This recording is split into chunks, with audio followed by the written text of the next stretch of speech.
Hey everyone, I'm Mike and thanks for checking out the channel.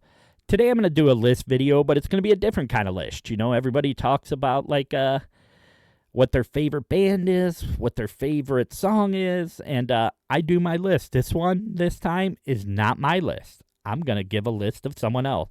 This is Rolling Stone's top 10 songs of all time. And the reason I'm doing this list is because when I saw it, I was like, wow, there's some stuff that's missing from here and some stuff that I didn't expect would be in a top 10 list. So this is not my list. I'm not saying whether the songs are good or bad for it, but just wanted to give you what Rolling Stone said and then get your opinion of what you think would be a top 10 song or why one of these songs should have definitely been a top 10 song. So I brought up some notes on each song over here because while I knew all the songs, I didn't know an in-depth take on the song. So we're going to do this one pretty quickly and pretty through so we don't waste a bunch of time. This song, I will start it off with. They basically say not just a feel-good party anthem, it delves into the complexities and uncertainties of modern relationships.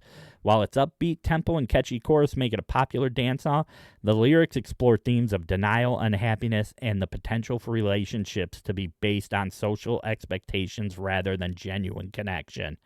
And the song questions whether people just stay together out of habit instead of love. So, that fear of leaving. The number 10 song on their list was Outkast Hey Ya. So, I'm indifferent on this. I love this song. I loved every time I'd go out to a dance club and this song was playing. Listened to this song probably 150 times. Just don't know if it would have been on my top 10 list. I don't understand the impact it had on overall music at the time, and maybe someone in the comments could give me a better reason on why they should be in the top 10 or why they shouldn't be in the top 10. So their number 10 was Outkast Hey Ya. All right, next song, which we will look up, is a song that's generally interpreted as a song about the aftermath of a breakup or a divorce, particularly focusing on the emotions of loneliness and the process of moving on. The lyrics explore themes of lost love, self-reflection, and acceptance of change in relationships. And that song at number 9 is Fleetwood Mac Dreams.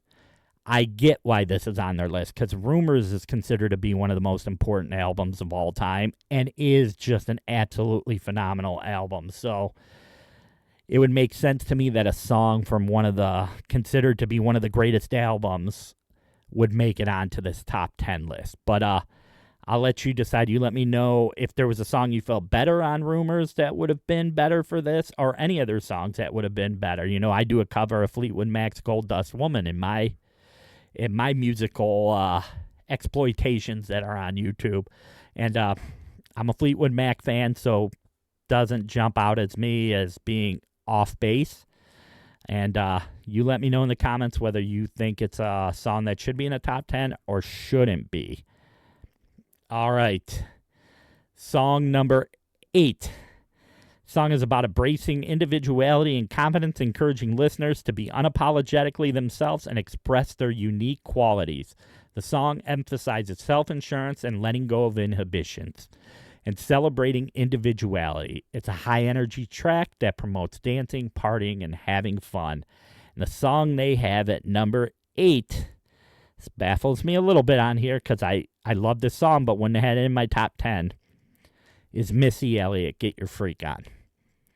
This is the one that really threw me on this because I didn't see this as a top 10 song of all time, but that may be me. I may not understand the importance that this song had on people. I just heard and thought it was a great song, but I never considered it something to be like, I don't remember it being this big thing that took over everything and was such promoting change or bringing a different genre of music. So you can let me know in the comments whether this belonged in here at number 8 or whether or not Missy Elliott, Get Your Freak On was number 8 on their list. So, all right. So number 7, we're going to bring this up here. And this is a great, great, great song.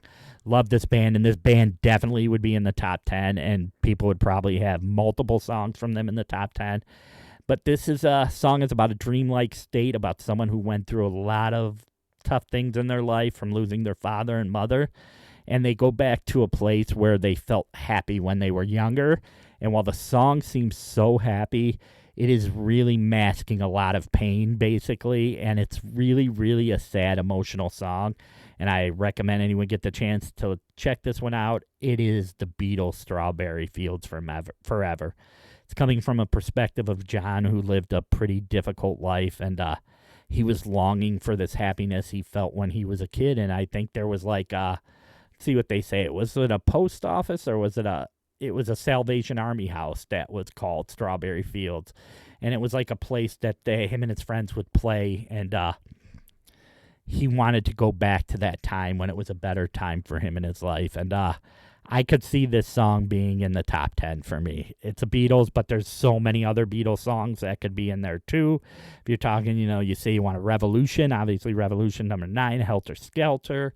I mean, there's so many. Let It Be could have been on here. Hey Jude, there's just a ton. But this was the one song. This is the only song from the Beatles on the top 10 list, and I would have the Beatles in my top 10. So them coming in at number 7 is maybe a little bit lower than I would have thought, but that's okay.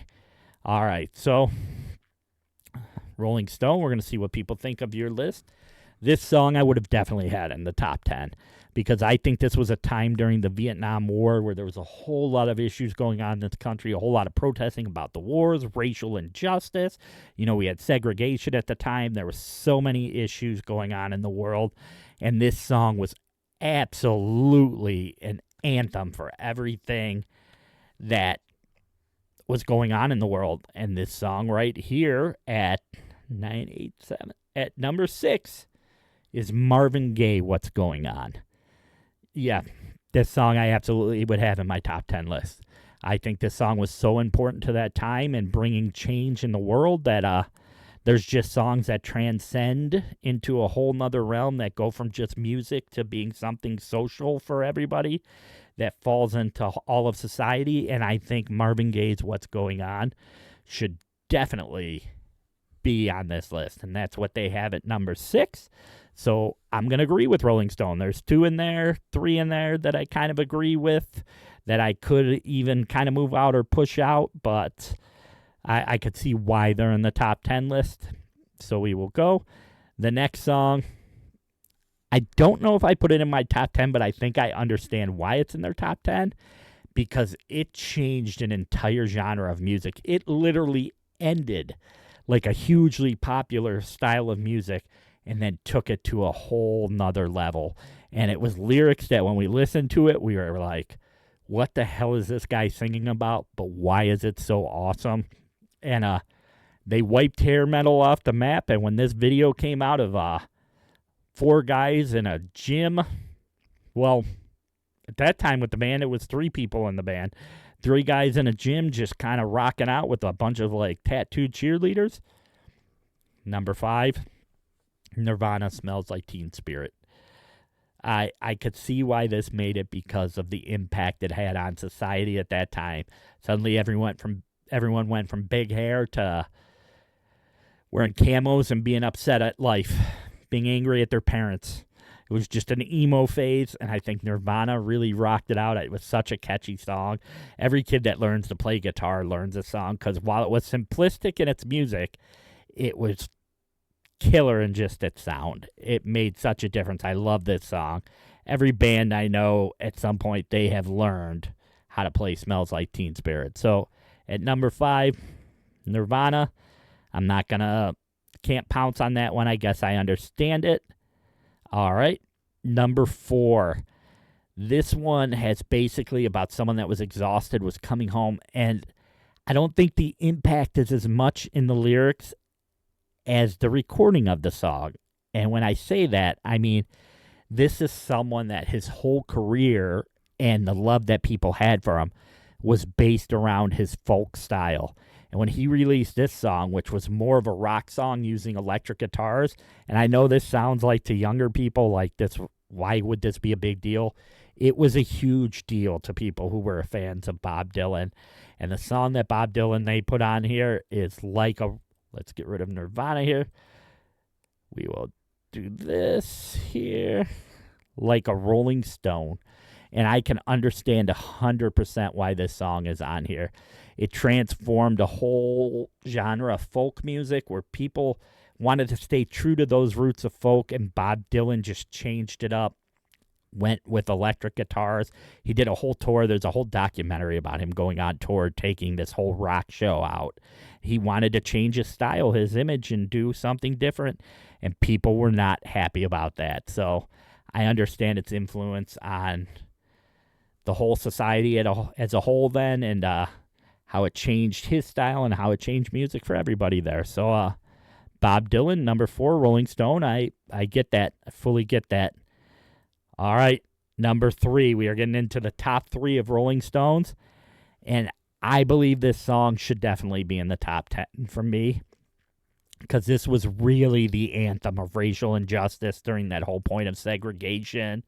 And it was even going into the war and going into everything. And I feel that this was such an anthem for a generation and for a time period that this song definitely 100% to me. It's just about the struggle of equality and justice and discrimination. And I think it was a great song. And I think Sam Cooke, a change is going to come.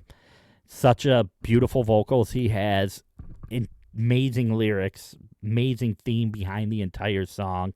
And, you know, it was really taking his generation and people that were really being held down at that point and giving them hope. You know, I didn't come from that, having that issue, but definitely it was inspirational to people. And it made people on the other side see that, you know, they're fighting just to be equal to everybody else. And I think Sam Cooke wrote an absolute beautiful anthem. Love this song. Definitely would be on my top 10 list. I think it's such an influential and inspirational song for that time period. So, and I think it even still fits relevant to today at some point. So, Sam Cooke, number 3, Rolling Stone. Let me know why you think it should or why it shouldn't be on there. And number 2, I could see people not seeing why this would be on here, especially, I don't know, depending on if you're older or not, where it would come from, or I just think this band was so influential into other people's music and careers that they were the ultimate during the 80s, just came out, were in your face, you know, where a change was going to come is like, it was kind of being nice in a way, that having this hope and positive that, you know, if we keep fighting for things kind of in a way that it's going to come. It's going to get better. This band here was like, we want it to be better. We're going to make it better. And this band just, I love them. One of my favorite rap bands of all time. One of my favorite bands of all time. And they did, obviously, the heavy song with Anthrax. And the band and the song is Public Enemy, Fight the Power. I think this song was so important for a time period. And I'm a fan of bands like Public Enemy. I'm a fan of bands like Rage Against the Machine. I love bands that are unapologetic and are like, nope, we're not gonna ask you to change things. We're gonna make you change things, and that's pretty awesome. So I love Public Enemy. They would be on my list, but I could get if some people say they weren't. You tell me why you don't think they're on the list, or you could tell me why you think they should be on the list. So that was number 2, or do you think they're too high on the list? Do you think there's other things that could have been in here? Because there are some other things I think that could have definitely been in here. The number 1. Now, I love this song, but I wouldn't have put it as my number 1, but I do get a lot of, when I read a lot of things about it, how inspirational it was. And it was during that time period where it was fighting for inequality and for everyone to be the same and treated the same, but it was coming from the spectrum of women's rights. And I think it's a song that inspired so many people, was an anthem for so many women's marches, and for them asking in the 60s to basically get the same rights as a man. And that song that they have at number 1 is Aretha Franklin's Respect. I don't care if you're a metalhead or a soft rock person. If you hear this song, you bob your head. It's a pretty catchy song and pretty amazing, and the meaning of it is very, very inspirational, and it was an anthem for people to stand up and fight for their own rights. So That was their number one. And what I would say on this top 10 list from Rolling Stone, I see some stuff, and I get a lot of these in here, and they could be in or out, but I feel like something like Imagine left off here was really so inspirational, you know. John Lennon was just pushing for peace and love, and definitely something that I thought could have moved up the list or been in the top 10, but I don't know. If I wrote my own top 10 list, maybe I'd do a top 10 list of what I would have, but I don't think I could come up with one, so I'm not envious of Rolling Stone's position of having to pick 10 songs, so I guess that's what it is. So we will go back through here real quick, and I will just say, number 10, Outkast, Hey Ya. Number 9, Fleetwood Mac, Dreams. Number 8, Missy Elliott, Get Your Freak On. Number 7, Beatles, Strawberry Fields. Number 6, Marvin Gaye, What's Going On. Number 5, Nirvana, Smells Like Teen Spirit. Number 4, Bob Dylan, Like a Rolling Stone. Number 3, Sam Cooke, A Change Is Gonna Come. Number 4 was Bob Dylan, Like a Rolling Stone. Number 3, Sam Cooke, A Change Is Gonna Come. Number 2, Public Enemy, Fight the Power. Number 1, Aretha Franklin, Respect. So I jumbled over those list of top 10, but that was their top 10. So you let me know what you think, if that was a proper top 10 or what you would have had in there.